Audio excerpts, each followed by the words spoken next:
Love heals if you welcome yourself home with self-awareness of flaws, accountability, and regulation. So that means you do know about those wounds of the people who come from homes where they have a rejection wound, abandonment wound, injustice wound, betrayal wound, and humiliation or shame wound.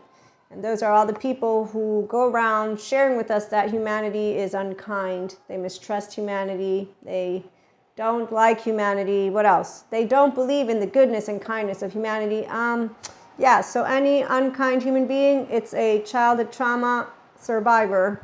Whether they have small trauma, big trauma, that doesn't really make a difference as long as they're speaking out of their mouths. Humans are evil.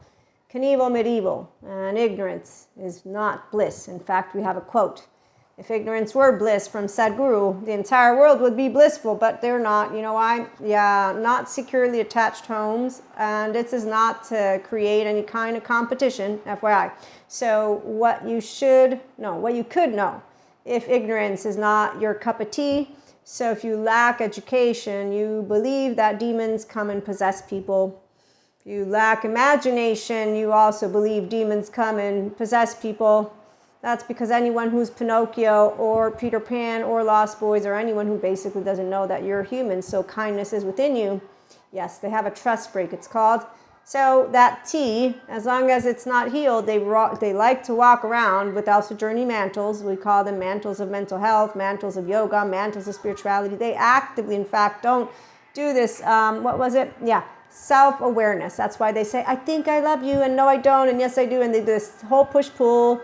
They fuck you, don't text you back. They don't have the capacity to say, let's talk about emotions. In fact, they deflect, deny, and then they get angry and feel contempt and disgust towards you.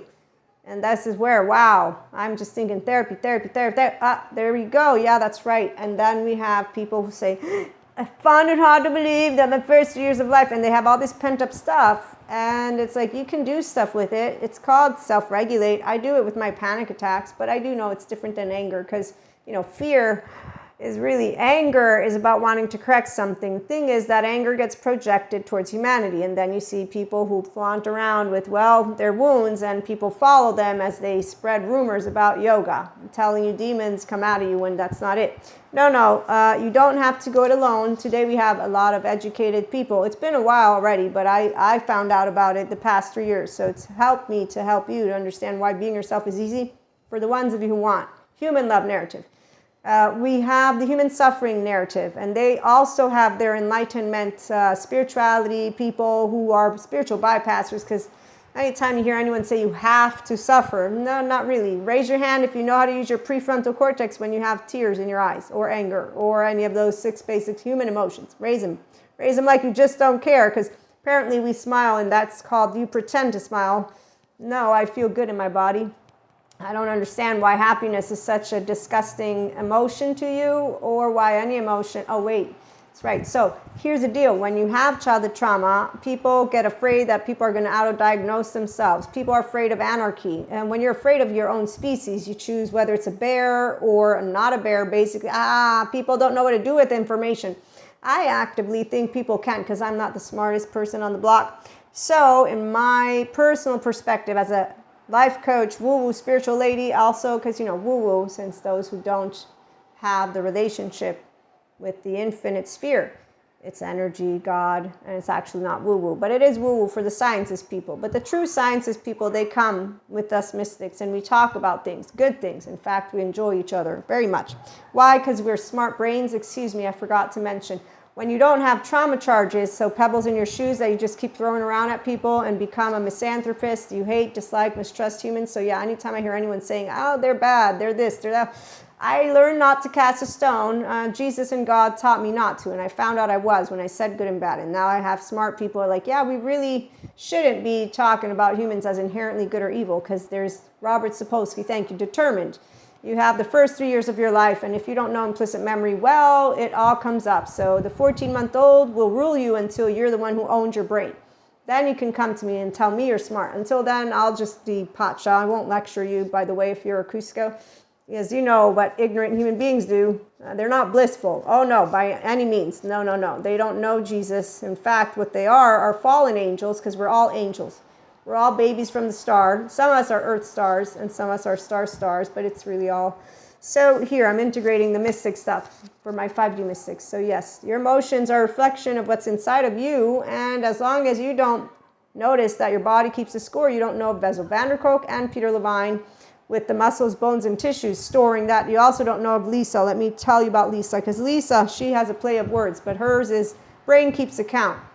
Okay, so yes, you reviewing your own responsibilities, the stories that you tell yourself when the emotions come up, and that's from your childhood, not mine. So whenever I've gotten unkindness, I've known, thank you, Jesus, how to turn the other cheek, not slap me, because then I'll say, no, don't. If you do, I'm going to go call someone or the cops. Depends on what you bring to me. I won't put up with it at all, and I won't shame you either. There's no reason. I already know you have shame in your body, because the minute you're unkind to me, you weren't taught good manners and how to use your mouth to speak. You had to subject yourself to using hands, or, oh, if you insult me, well, you also stooped really low because you're dumb. You don't even know how to come and have an actual conversation. So see, whenever you have an emotionally and mentally mature human being, no matter how old you are, because pure consciousness is this, no ill will. I know people find it hard to believe, but the people who can hear, they know the difference. So right here is more of what I'm going to say, the wisdom I learned from God. You're Maria, and they're them. Oh, and my mother, I forgot. She's Equanimous. You're Maria, she's Tina. You're different. And there you go.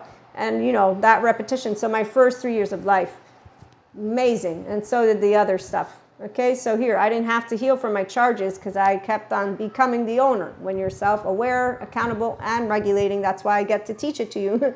You don't need me, but people don't seem to be in the capacity to say, let me keep myself in this balance on their own. I have Jesus. Jesus is the one who's kept me always, and it was really simple. You know why? So I'm an adolescent. I'm growing up. I'm not, any less adolescent than anybody else, but I'm authentic. So here's what happens when you are a self-aware person who relies on your own sense of self-worth. You don't think you love people like my teenage boyfriend. I do love you. We're friends. We like each other. Let's get into a long-term relationship. And then lo and behold, you start to understand all of what the grown-ups said about adolescents being people who get themselves in trouble, who don't listen to the grown-ups, who don't know what they're doing about anything. And in fact, in a short amount of time, I found all of that out. My teenage boyfriend, I found out people don't know how to tell you the truth in your face. And then I grew up, and I really have too many important and beautiful things to do to waste time with people who don't, oh, by the way, go and get good childhood trauma therapy and want to tell me about demons and Lucifer and devils and super villain capes versus what's your human name? I mean, I know I'm a mystic, but really, come on, don't you have a name like a person's name? Are you done with Fantasia Storyland from some crappy, shitty movie that you're making up in your head? Because, see, that's all I'm thinking about. Do you not know how to be a human yet?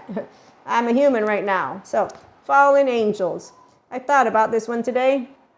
Any person with unhealed childhood trauma, they're not yet, they're full-blown wings. If you have ill will towards any human being on the face of this planet, you haven't healed all of your inner child stuff. You don't have to, by the way. So it's a journey. That lovely 5D Christ consciousness, yes, it's a journey that some of us honor with integrity because we do know how to dance the dance of life with all people as they step on our toes, they kick you. Oh, here's a funny story, and we'll close on out with that one. So one of my friends, before we became friends, I was out dancing, and because one guy who was trying to create this thing with all these women, he whispered in her ear, don't hug me, Maria's going to get jealous. This human being threw herself on me with her heels on my foot, which luckily didn't poke a hole in them, almost threw me to the ground. I had no awareness of what was going on at the time. I found out later. And I said, wow, hi. And she introduced herself, and we became friends. And then when she told me about what he whispered, I laughed in her face and said, what an egomaniac. I didn't have any interest. Now I understand why he stopped writing me. I thought I was building a friendship. Go figure. But that was funny because we became friends, and he's still the same, well, insecure human being who lost all of the women, even though I think that they never were really couples in the first place, especially since he had a monoamory woman, by the way. He didn't even know how to say, hey, let's go polyamory because I want to date all these other women. So long story short, we're going to have an episode on love and what true love is, which is not anything near what those gender stereotypes are. self-awareness, accountability, regulation skills, IHP, self-help, and 5D mystic land. For true spirituality awakening, it is a life of meaning and connection.